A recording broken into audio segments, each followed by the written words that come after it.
మనం ఏ పండగకైనా, ఏ వ్రతానికైనా ఇంట్లో మినపగారెల్ని ఎక్కువగా చేస్తుంటాం కదా! అలాగే బ్రేక్‌ఫాస్ట్‌లోకి కూడా వీటిని ప్రిపేర్ చేస్తూ ఉంటాం. అయితే మనం మినపగారెలు చేసినప్పుడు ఆయిల్ పీల్చకుండా మంచి రుచిగా చేయాలన్నా, లేదా హోటల్‌లో చేసినట్టుగా రావాలన్నా మీకు ఈ వీడియోలో కొన్ని టిప్స్‌ని షేర్ చేస్తున్నానండి. ఈ టిప్స్‌తో మీరు మినపగారెలు ఎప్పుడు చేసినా చాలా పర్ఫెక్ట్‌గా, ఫ్లఫీగా చాలా బాగా కుదురుతాయి. మరి ఇలా సింపుల్‌గా చేసే మినప వడల్ని పర్ఫెక్ట్‌గా ఎలా చేయాలో ఇప్పుడు చూద్దాం రండి. ముందుగా ఒక గిన్నెలోకి 1 కప్పు మినపగుళ్ళను తీసుకోండి. అలాగే మనం చేసే మినప వడలకి ఆయిల్ పట్టకుండా ఉండాలంటే ఇందులోనే ఒక 2 టేబుల్ స్పూన్ల శనగపప్పును తీసుకోండి. ఇలా శనగపప్పు వేయడం వలన ఆయిల్ పీల్చకుండానే కాదు, వడలు మంచి రంగుతో వస్తాయి. ఇందులోనే ఒక టేబుల్ స్పూన్ బియ్యం కూడా తీసుకొని బాగా కడగండి. మళ్ళీ నీళ్ళను తీసుకొని ఒక 3-4 గంటలు పప్పుని నానబెట్టండి. మీరు మార్నింగ్ ప్రిపేర్ చేయాలనుకుంటే నైట్‌కి కడిగైనా నానబెట్టొచ్చు.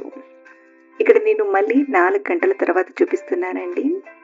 సో, ఇలా నానబెట్టిన పప్పుని మరొకసారి బాగా కడిగి నీళ్ళన్నీ వంపేసి మిక్సీ గిన్నెలోకి తీసుకుందాం.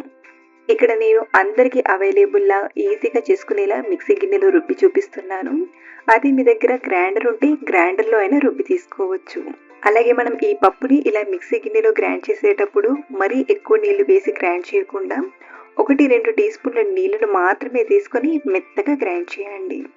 మీరు నీళ్లు ఎక్కువగా వేశారంటే వడ షేప్ పాడవడమే కాదు, ఆయిల్ కూడా పడుతుంది. కాబట్టి వీలైనంత వరకు నీళ్లను తక్కువగా వేసి ఇలా గట్టిగా మెత్తగా పిండిని రుబ్బి తీసుకోండి. అప్పుడప్పుడు మనం ఇలా మిక్సీ గిన్నెలో గ్రైండ్ చేసినప్పుడు పప్పు అనేది సరిగ్గా నలగక నీళ్లు కొంచెం ఎక్కువగా వేసి గ్రైండ్ చేస్తుంటాం. ఇన్ కేస్ మీకు పిండి లూజ్ అయినట్టుగా అనిపిస్తే ఫ్రిడ్జ్‌లో ఒక 3-4 గంటలు పెట్టారంటే మళ్ళీ పిండి అనేది తిరిగి స్టిఫ్‌గా గట్టిగా అవుతుంది. మీరు మార్నింగ్ బ్రేక్‌ఫాస్ట్‌లోకి చేయాలనుకుంటే రాత్రికే గ్రైండ్ చేసి ఫ్రిడ్జ్‌లో పెట్టి మార్నింగ్ కావాల్సినవి వేసి వడలా చేసుకొనైనా ఫ్రై చేసుకోవచ్చు. ఇప్పుడు ఇందులోకి సన్నగా కట్ చేసిన పచ్చిమిరపకాయ ముక్కల్ని, ఒక టీ స్పూన్ అన్ని అల్లం ముక్కల్ని, కొంచెం కొత్తిమీర ఆకులు, అలాగే కొంచెం కరివేపాకును తీసుకోండి. ఇందులోకి ఒక టేబుల్ స్పూన్ పచ్చి కొబ్బరి తురుమును తీసుకుంటున్నానండి. మీరు బ్రేక్‌ఫాస్ట్‌లోకి చేస్తున్నట్లయితే ఇలా పచ్చి కొబ్బరి తురుము కాకుండా ఉల్లిపాయ తీసుకొనైనా చేయొచ్చు. అలాగే ఇందులోనే అర టీ స్పూన్ జీలకర్ర, రుచికి సరిపడా ఉప్పుని తీసుకొని పిండిని బాగా కలపండి. ఇలా ఒక పక్కకే తిప్పుతూ ఒక 2-3 నిమిషాలు బాగా కలిపామంటే పిండి ఫ్లఫీగా తయారవుతుంది. అలాగే ఇక్కడ నేను వంట సోడా తీసుకోలేదండి. మీరు కావాలంటే చిటికెడంత వంట సోడా వేసైనా చేసుకోవచ్చు.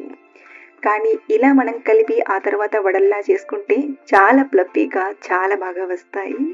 ఇలా ఒక 2-3 నిమిషాలు కలిపాక మనం కొంచెం నీళ్ళల్లో పిండిని వేసి చూసామంటే పిండి అనేది ఇలా పైకి తేలాలి. ఇలా మనం వడలు చేసే ప్రతిసారి పిండి కన్సిస్టెన్సీని ఇలా చెక్ చేసుకొని చేసామంటే చాలా బాగా కుదురుతాయి.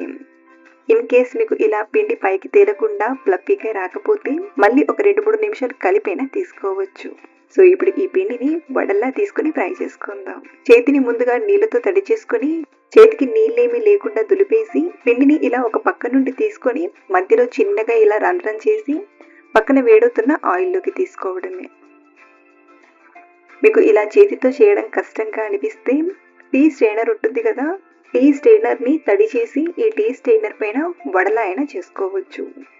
ఈ మెథడ్ బిగినర్స్‌కి చాలా బాగా హెల్ప్ అవుతుంది.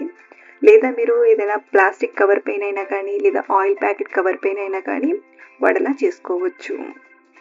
ఇలా మంచి రౌండ్ షేప్‌లో వడలా చేశాక ఆయిల్‌లో ఇలా ఉల్టాగా పెట్టి స్లోగా కదిపామంటే వడ అనేది ఆయిల్‌లో పడుతుంది. ఇలాగే ఆయిల్‌లో పట్టన్ని వడల్ని తీసుకున్నాక మంటను మీడియం ఫ్లేమ్‌లో పెట్టి స్లోగా టర్న్ చేస్తూ ఫ్రై చేయండి. ఇలా క్రిస్పీగా వచ్చి వడలు మంచి కలర్‌లోకి వచ్చాక ఆయిల్ నుండి తీసుకోవడమే. ఇలాగే మనం గ్రైండ్ చేసిన పిండి మొత్తం వడల్లా ఫ్రై చేసి తీసుకోవడమే. ఇలా చేసిన వడలు ప్రసాదంలోకైనా లేదా ఉదయం బ్రేక్‌ఫాస్ట్‌లోకైనా కమ్మగా తినేయొచ్చు. మీరు కూడా మినపగారెలు చేసేటప్పుడు ఆయిల్ పీల్చకుండా చాలా ఈజీగా పర్ఫెక్ట్‌గా చేయాలంటే పిండిని ఇలా కలిపి ఓసారి ట్రై చేసి చూడండి. అప్పుడు మీకే అనిపిస్తుంది చాలా ఈజీగా, మంచి రుచిగా, ఆయిల్ ఎక్కువగా పీల్చకుండా వచ్చాయని. మరిన్ని ఇలాంటి సింపుల్ అండ్ టేస్టీ రెసిపీస్ కోసం మన ఛానల్‌ని ఫాలో అవ్వండి.